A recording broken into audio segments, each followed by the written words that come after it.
過去歷史話俾我哋知，邊個到香港長期差都錯。如果香港有好嘅投資機會，我哋會好容易用我哋嘅國際資產嚟籌集資金翻嚟香港。大家好，我是大王，我是小王。98歲的李嘉誠啊，在如此之高的年齡，現在又到了輿論的風口浪尖。今天我們來聊聊李嘉誠賣港口的是與非。李嘉誠賣港口有2個不得已，第一個不得已是因為李嘉誠大量的資產在英聯邦國家，而英聯邦國家又是以美國馬首是瞻，即便特朗普上台之後啊，對俄羅斯和烏克蘭的態度導致了英聯邦內部的一些分化，但是從長期趨勢看，美國肯定仍舊是核心和老大。根據不完全統計啊，李嘉誠家族的主要資產80%以上都投資在了什麼英國和加拿大等等這些英聯邦國家哈。那李嘉誠作為一個謹慎到了極點的人，他絕不可能拿這麼多的資產來冒險。即便英聯邦國家在全球來說已經是最保護私有財產、最有法治精神的，但是李嘉誠作為一頭巨鯨，他目標太大了，而且呢，他又是華人面孔哈。早期香港還在英國控制期間，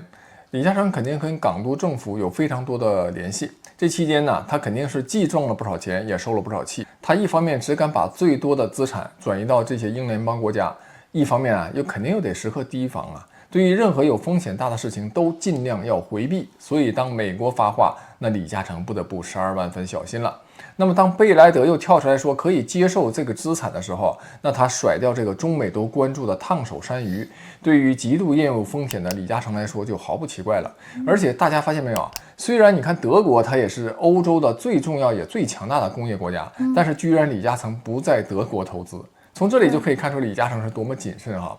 我個人的推測啊，只是個人的想法，就是因為啊，你像2戰時期德國誕生了希特勒，他也是納粹的發源地。現在李嘉誠考慮自家財富的傳承，那肯定不是以幾十年幾代人，而是要考慮上百年十幾代人這麼一個傳承啊。那地球到時候還不一定有呢。不管地球有沒有啊，咱就假設有，那考慮有的情況下，他肯定是按這個思路來進行傳承。你看馬斯克都火急火燎要帶大家去火星了。可是不管怎麼說，你說未來的上百年能去火星，這麼幾十億人能去多少呢？幾十萬人了不起了。所以李嘉誠這樣呢，對未來的布局啊，就是任何的風吹草動都會引起他的警覺，風險再小也是能規避就規避。那如果未來假如說啊，就是納粹在興風作浪，那作為發源地的德國風險肯定非常大，而且德國和法國呢，現在都穆斯林化的趨勢非常明確，這肯定都讓黃皮膚的李家人感受到長期的不確定性。但是像英國啊這樣的國家，雖然呢在全球都搞了很多的殖民地，但從歷史上看，它確實是契約精神和法治觀念最好的國家之一，而且也給很多殖民地的的確確帶去了文明的火種哈。在絕大部分地區退出殖民地的過程呢，也都比較的和平，所以李嘉誠對英國相對來說就是最放心的。再有呢，就是在歐洲啊，他還投資了像荷蘭啊、意大利啊、葡萄牙這些電信、基建、港口和能源。可是意大利不也是2戰時候的軸心國嗎？估計是因為意大利在2戰的時候沒有掀起過大的風浪嘛，就是一個跟班的，而且可能當時有一個比較好的投資機會，所以他可能就去把握了。所以李嘉誠他把重要的資產就放在英聯邦國家，他不僅呢需要和這些國家的政府機構保持一個良好的關係，他就更加不可能成為這些國家眼裡的敵人。那中美貿易摩擦日趨緊張，台海局勢日益嚴峻的一個當下，他的資產在哪裡，他就必然會把屁股坐到哪邊去。現在李嘉誠一家人已經是不折不扣的加拿大人，是英聯邦國家的人，所以他就不得不做出這樣的選擇。你既可以說是市場自由化，也可以說是經過了各種考量之後，包括什麼政治和地緣風險之後的抉擇，這是第一個不得不。那第二個不得不啊，是在逆全球化的今天，普通人都預見得到啊，在地緣政治緊張，然後貿易保護抬頭，這將使港口業務的不確定性大大增加。李嘉誠家族是公認的極為精明的商人家族，我感覺啊，這可以說是華人商業帝國裡面最像猶太人的大商人家族了。他的企業長期以來就有高位套現、低位布局的策略。所以當香港或者內地有比較龐大嘅投資機會嘅時候，我哋可以有能力隨時動用大量嘅資金翻嚟進行投資。那現在貝萊德在川普要拿回巴拿馬運河的這個背景之下，給出的這個出價還是不錯的，結合未來港口業務的不確定性，就完全符合了李嘉誠家族的高位套現原則。關於這件事兒，其實把李嘉誠換成黃仁勳，你就立刻理解了。你看，假如港口是黄仁勋的，他卖给贝莱德，肯定没有人站出来指摘啊。他们两个，你看，一个是美国人，一个是加拿大人，这两个人的企业资产又主要都是在什么欧洲啊、美洲。本质上讲，李嘉诚和黄仁勋没有实质区别了。现在，李嘉诚现在就是类似于黄仁勋的海外华人企业家。如果说要有小小的不同，那就是李嘉诚发家的钱是从香港和大陆赚的，这就涉及到李嘉诚挨骂冤不冤的问题，我后面也会讲哈。那回归到李嘉诚，他作为一个加拿大的商人，资产又在主要资产啊都在中国境外，所以他做决策的时候就类似于黄仁勋呗。他的利益现在已经不在大陆了，主要利益不在大陆，而且从目前的各种信息渠道来看，他和儿子李泽钜也并没有和现在的中国政府的高层建立良好的关系。从这次调动舆论对李嘉诚的集中批判来看，这也足以看出他在2012年开始大量售卖在中国大陆境内的资产的决定，对于他们家族本身的利益来说是很超前也很合算的哈。网上现在出现了一个梗图，叫做李嘉诚先知先觉，王健林后知后觉，许家印不知不觉。其实把许家印放在李嘉诚和王健林身边做比较，这都是侮辱了李嘉诚啊！无论从过程还是结果上看，他们真是完全不是一个量级的。说到底啊，就是因为李嘉诚他是一个对风险极度厌恶的一个人，所以他的资产虽然不像许家印那样曾经疯狂的增长过，但总是在慢慢的、不断的、持续的增长。在过去60年，他的长和集团从未在任何一年亏损过，这可以说是一个商业奇迹。那么李嘉诚家族，可是我记得你说，就是他的儿子，如果当年投的那个腾讯股票没有卖掉，现在的他的财富比李嘉诚还要多。没错，就一笔投资顶了他爸这么多年的实业。可惜啊，不过人家李泽楷的命已经够好了，少了这么大一笔巨大的财富，可能会从其他方面补过来。人家不生了3个儿子吗？不也挺好吗？那么李嘉诚家族据称现在在大陆的资产已经不到了5%了。作为一个仅有的少量资产在大陆的加拿大人来说，这一点资产已经不算什么了。那人家一个汗毛还是比大腿粗的，李嘉诚的5%也不少了。对。那肯定啊，严谨来说就是，咱们就这么说吧，叫资产比例仅有少量还在大陆的加拿大人来说啊，他的这个商业决定从资产自由化的角度来说又完全的合理合法，和政府的高层呢又没有建立良好的关系，未来在大陆呢大概率不可能有更多的利益了，所以你即便可以批评他不偏向大陆，但是你又不能拿他怎么样。那他自然就不那么在意中国政府的想法了。我觉得不应该骂李嘉诚啊，要骂也得骂他的儿子李泽钜，因为李泽钜现在是董事会主席嘛，那所有的决定都是他做的，他要不同意，这也成不了呀。太有道理了哈，李嘉诚现在是相当于背锅了。对啊，虽然李嘉诚现在在家里应该仍然是一言九鼎哈，但是资产现在都已经在李泽钜的名下。李泽钜呢也是公司名义上的实际控制人。那李泽钜应该也有60多岁了，他有自己的判断能力啊。他如果认为这事儿不对，要叫停的话，那这件事儿肯定进行不下去。李嘉诚就算再有威望，毕竟也是98岁的老人了哈，年老也算体弱了。如果他们之间真的有不可调和的矛盾和不可调和的意见的话，李嘉诚现阶段肯定是无法和李泽钜来抗衡的。不过这和《继承之战》就是那个美剧我们看的嘛，里面还真不太一样。像《继承之战》里面，他那个老跟 Logan， 我记得他到特别老的时候还在跟子女争夺董事会主席呢，而且还老当益壮的。他那个时候还持有大量股份的。对，就是咱华人还是比较传统哈，早早就传给下一代了，而且自己也不会去跟下一代去争。支持李嘉诚的一方最重要的一个论据就是资本是自由的，是没有国界的。资本是自由的，其实我完全赞同，而且也应该是这样。但资本啊，它毕竟是由人来支配的，而控制的人呢，没有国界是不可能的。即便短期看，资本和控制资本的人，他是没有国界的，那也是在全球自由化贸易最繁荣的时期，人们看到的一个短暂而美好的现象。在人类历史上，资本一直是在站队某个国界的，甚至在美国南北战争的时候，南方种植园的资本和北方的资本也要对抗，要战斗。那未来100年其实也看不到这种国界消失的可能性。我想这也是为什么李嘉诚无论如何也不肯在德国投资的原因之一。这毕竟是纳粹的发源地，当年犹太人的资产被纳粹是洗劫一空了。同样的道理，最近的另外一个新闻就是尼日尔动用武力驱逐中石油的管理层，关闭中资酒店，查封银行账户。中石油在尼日尔苦心经营了22年，一夜之间就要被摘桃子。那这种政治不稳定的非民主法治的国家，那资本存在着非常明确的这个国界限制，是吧？就是要搞你别的国家的资本。那在民主国家也是一样啊，美国针对华为等一些高科技企业的科技禁运，本质上也是资本的国界限制。那如果美国哪个大型企业在海外受了欺负，美国也会大概率把军舰就派过去了哈。所以道理是同样的，李嘉诚因为大部分投资在英联邦国家，所以他的家族就只能站队英联邦国家，这就毫不奇怪。这也是李家基于各种政治经济因素综合后，做出他们当下对家族最有利的选择。那么将来如果真的是李家在任何其他的国家海外资产受到了不合理的侵占，比如说他在意大利的资产假如说被非法侵占了，那么李嘉诚如果希望政府展开外交手段帮忙协调，你想他会去找哪国政府呢？大概率应该不会是中国政府，而是加拿大政府。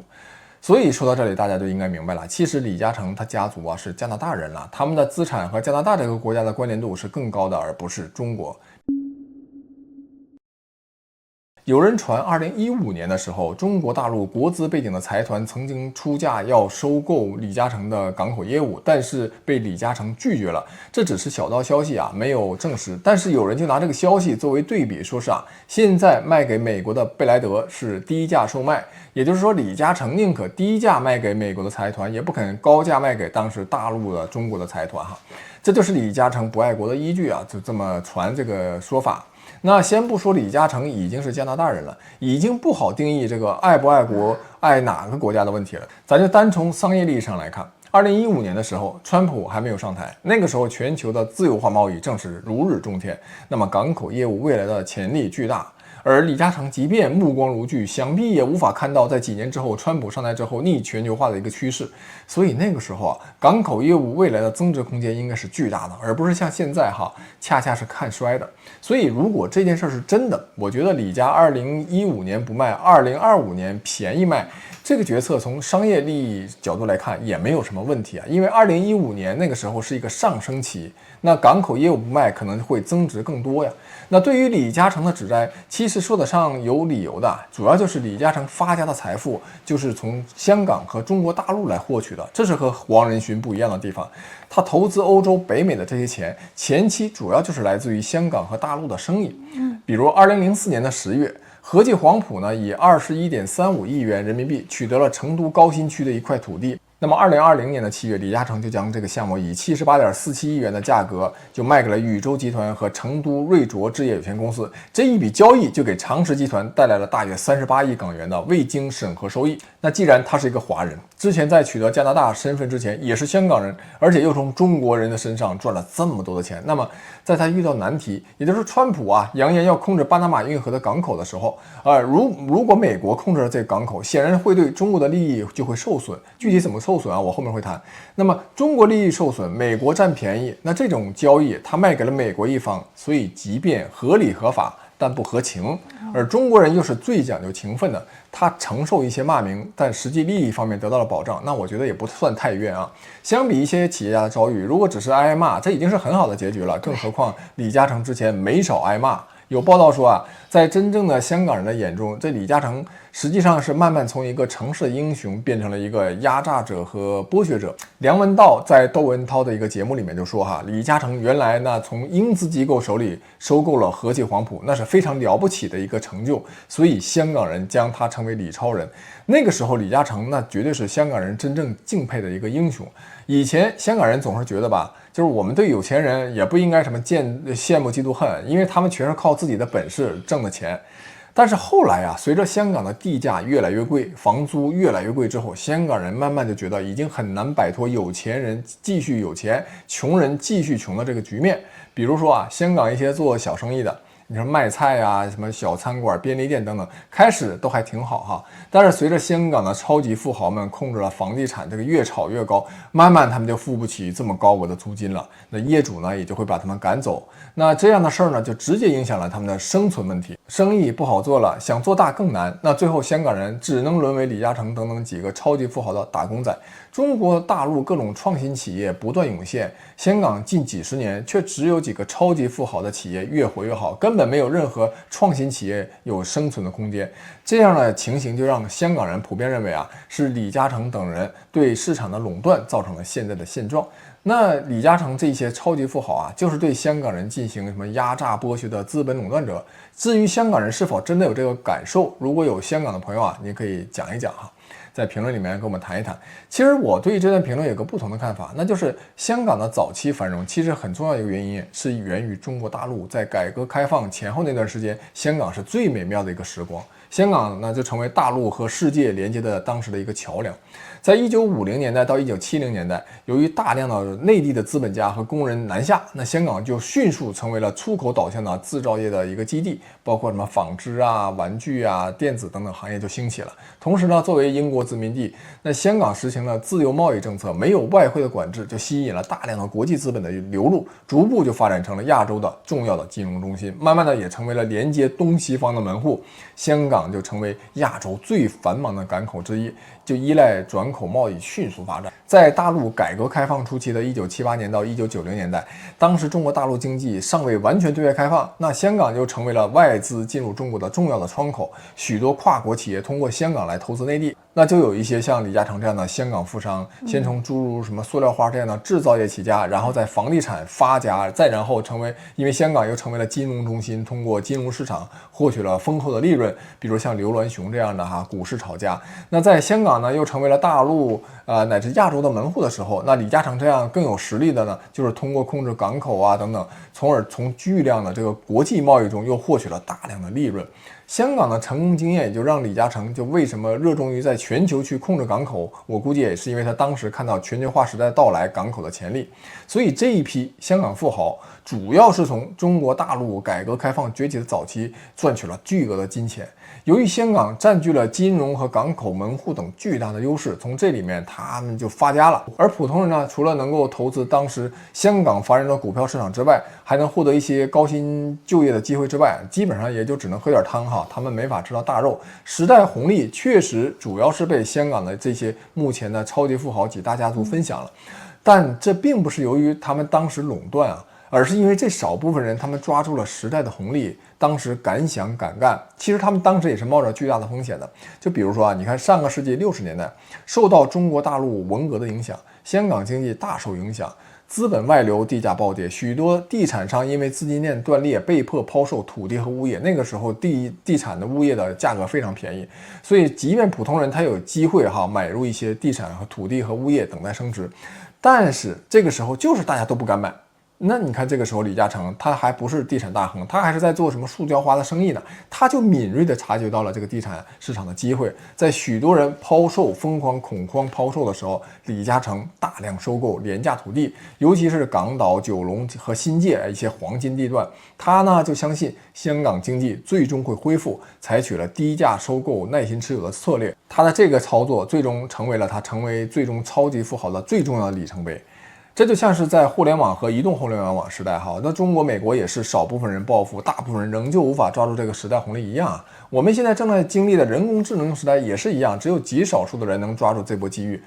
但是不得不说的一点是，香港高企的这个房价和房租的确遏制了互联网时代以来的这个创新创业的机会。像苹果这样的很多，你看硅谷公司早期都是从车库发家，也就是说这个零房租成本。那公司规模扩大以后，租金平均到每个人头上其实没多少，但是香港的这个租金绝对是每个创业公司难以承担的巨大的成本。那房价和房租的压力让香港年轻人就更渴望能获得一份稳定而高薪的收入，那创业这个念头慢慢就被扼杀了。所以香港虽然相比大陆来说英文更有优势，也更贴近全球互联网，因为它没有墙嘛，但是在互联网时代却几乎没有诞生任何创新企业。而台湾其实当时你看金融和外贸条件还都不如香港呢，就诞生了什么台积电富士康等等紧跟时代的企业的巨无霸和高科技企业。是不是还是香港太小了，人口太少？其实我举个例子以色列就很明显，以色列其实比香港的人口确实要多，但没有多很多，他们是一个量级的都是700万和900万。那以色列面积虽然比香港要大20倍，但大部分地区呢又是沙漠。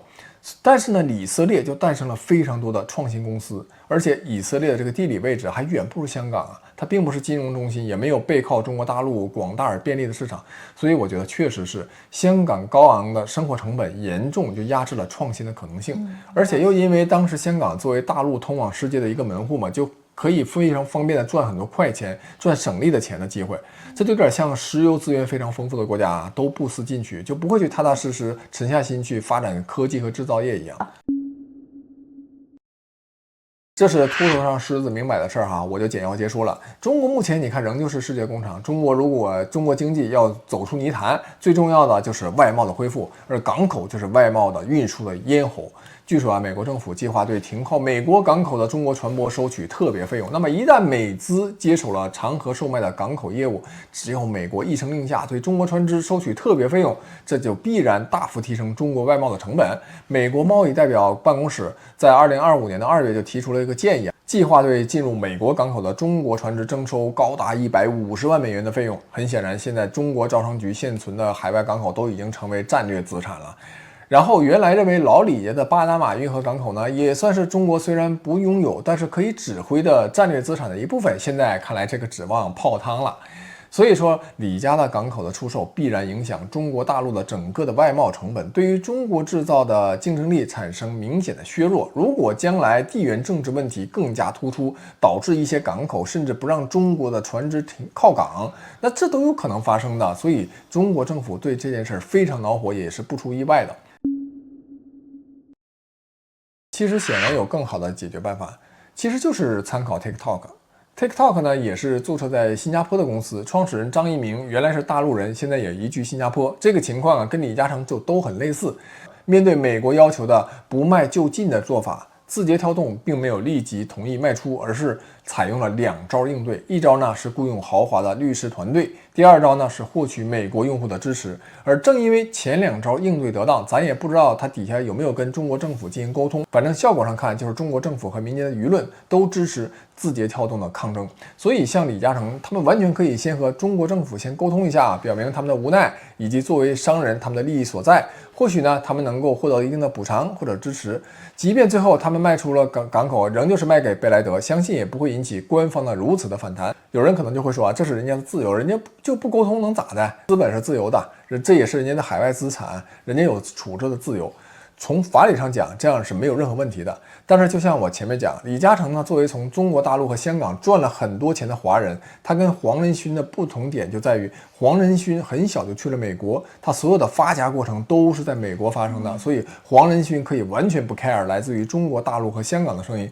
但是李嘉诚他毕竟客观说，他早期的根就在香港，他们其实可以做的更多的人情味多一些，或者说他这个程序走得更合情一些，让这个中国政府呢更为接受一些，那么受到的指灾呢就会少一些，未来面对中国大陆的压力也会小一些。其实本质上就是多一些沟通而已，结果呢也可能是大概率是一样的，但这可能是一个更为理性的选择。如果站在50年后来看今天李家的这个角色，从利益上来看，这应该是对他们最有利的一个角色，